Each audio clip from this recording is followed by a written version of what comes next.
Evangelio según San Lucas. Bajó a Cafarnaúm, ciudad de Galilea, donde les enseñaba los sábados. Ellos quedaron admirados de su doctrina, porque hablaba con autoridad. Había en la sinagoga un hombre que tenía el espíritu de un demonio inmundo, el cual se puso a gritar a voces: «Déjanos, ¿qué hay entre ti y nosotros, Jesús de Nazaret? ¿Viniste a perdernos?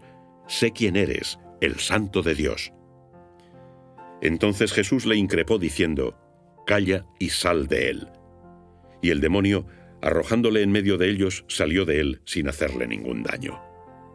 El miedo se apoderó de todos y se decían unos a otros: «¿Qué palabra es esta que con potestad y fuerza manda a los espíritus inmundos y salen?» Y su fama se divulgaba por todos los lugares de la región. El Evangelio del día de hoy está tomado de San Lucas en el capítulo 4. Cristo está en la sinagoga, eso no nos debe extrañar, pero en la misma sinagoga hay un hombre endemoniado, y esto sí nos debe extrañar. ¿Qué hace un endemoniado en la sinagoga? Bueno, ¿qué era la sinagoga? La sinagoga era el lugar de reunión de los judíos para escuchar la palabra de Dios y para hacer algunas oraciones compartidas, sobre todo apoyándose en los salmos. La sinagoga era el lugar de la oración, el lugar de la predicación, el lugar de la reflexión sobre la palabra de Dios. Uno podría decir que ese no es el lugar más atractivo para un demonio.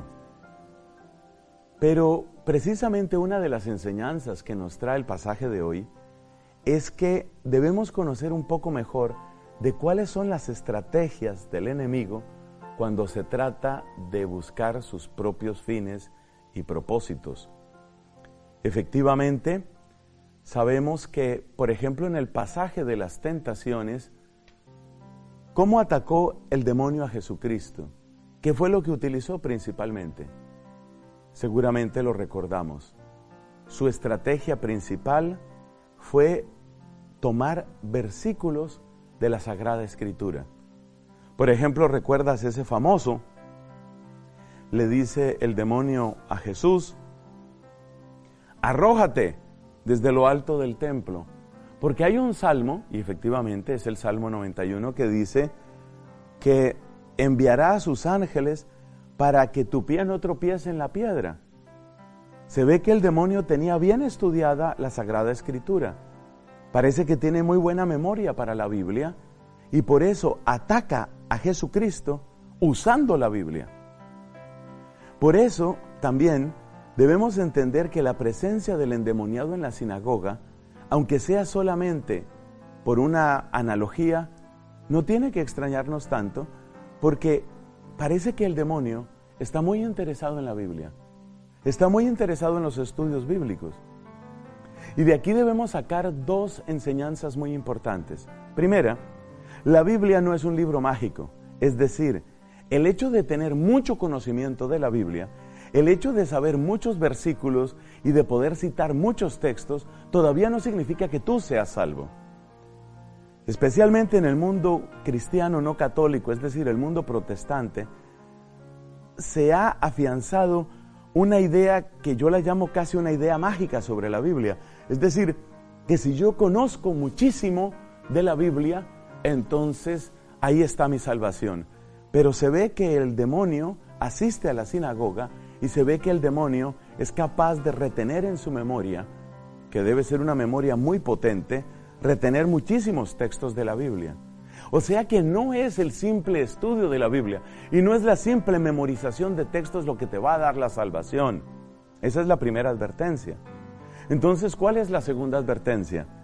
Que no basta con estudiar y no basta con memorizar. ¿Qué es lo que realmente hace la obra? Que esa palabra que tú conoces tenga poder sobre ti. Eso es lo que hace la diferencia. Cuando esa palabra se convierte en tu criterio de vida, es decir, cuando esa palabra realmente llega con calidad de Señor a tu vida, entonces esa es palabra de salvación. Hay un modo mucho más sencillo de decir esto. Se llama obediencia. El solo estudio de la palabra divina, el estudiar y estudiar la palabra, todavía no es tu salvación. El conocer muchísimo todavía no es tu salvación.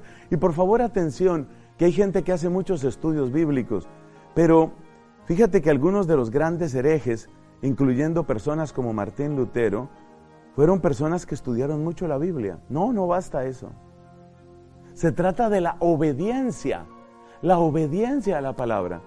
Y en la obediencia a esa palabra divina, entonces sí está mi salvación. Ciertamente la obediencia a esa palabra incluye reconocer que esa es la palabra que crea a la comunidad, así como la comunidad es la guardiana de la palabra. Pero ¿qué digo yo comunidad? Hay una palabra mejor, se llama iglesia. La iglesia es alimentada por la palabra, pero la iglesia también custodia la palabra divina. Y solamente cuando la iglesia está custodiando esa palabra y cuando la iglesia está dando testimonio de esa palabra llega a tener verdadera autoridad en mí. Porque si yo digo, como dicen los protestantes, que cada uno entienda la Biblia a su manera, es decir, el libre examen, y que yo interpreto solo la Biblia, es un peligro terrible y es una fuente inagotable de errores, porque cuando yo interpreto la Biblia a mi acomodo, entonces yo le daré poder a esa parte de la Biblia que conviene con mi historia personal, con mis gustos, con mis preferencias, y lo demás pues se pierde. Quien habla de tener el libre examen o el examen particular o la interpretación privada de la Biblia, en realidad lo que está diciendo es: yo no voy a obedecer a la Biblia, sino que yo voy a seguir lo que a mí me parezca. Y ya vemos que cuando se estudia mucho la Biblia, pero no se obedece en realidad, esa no es fuente de salvación. Por eso la Biblia solo puede ser entendida correctamente dentro de la comunidad cristiana, que a la vez se alimenta de la Biblia y es custodia de su sentido genuino. La Biblia en la iglesia.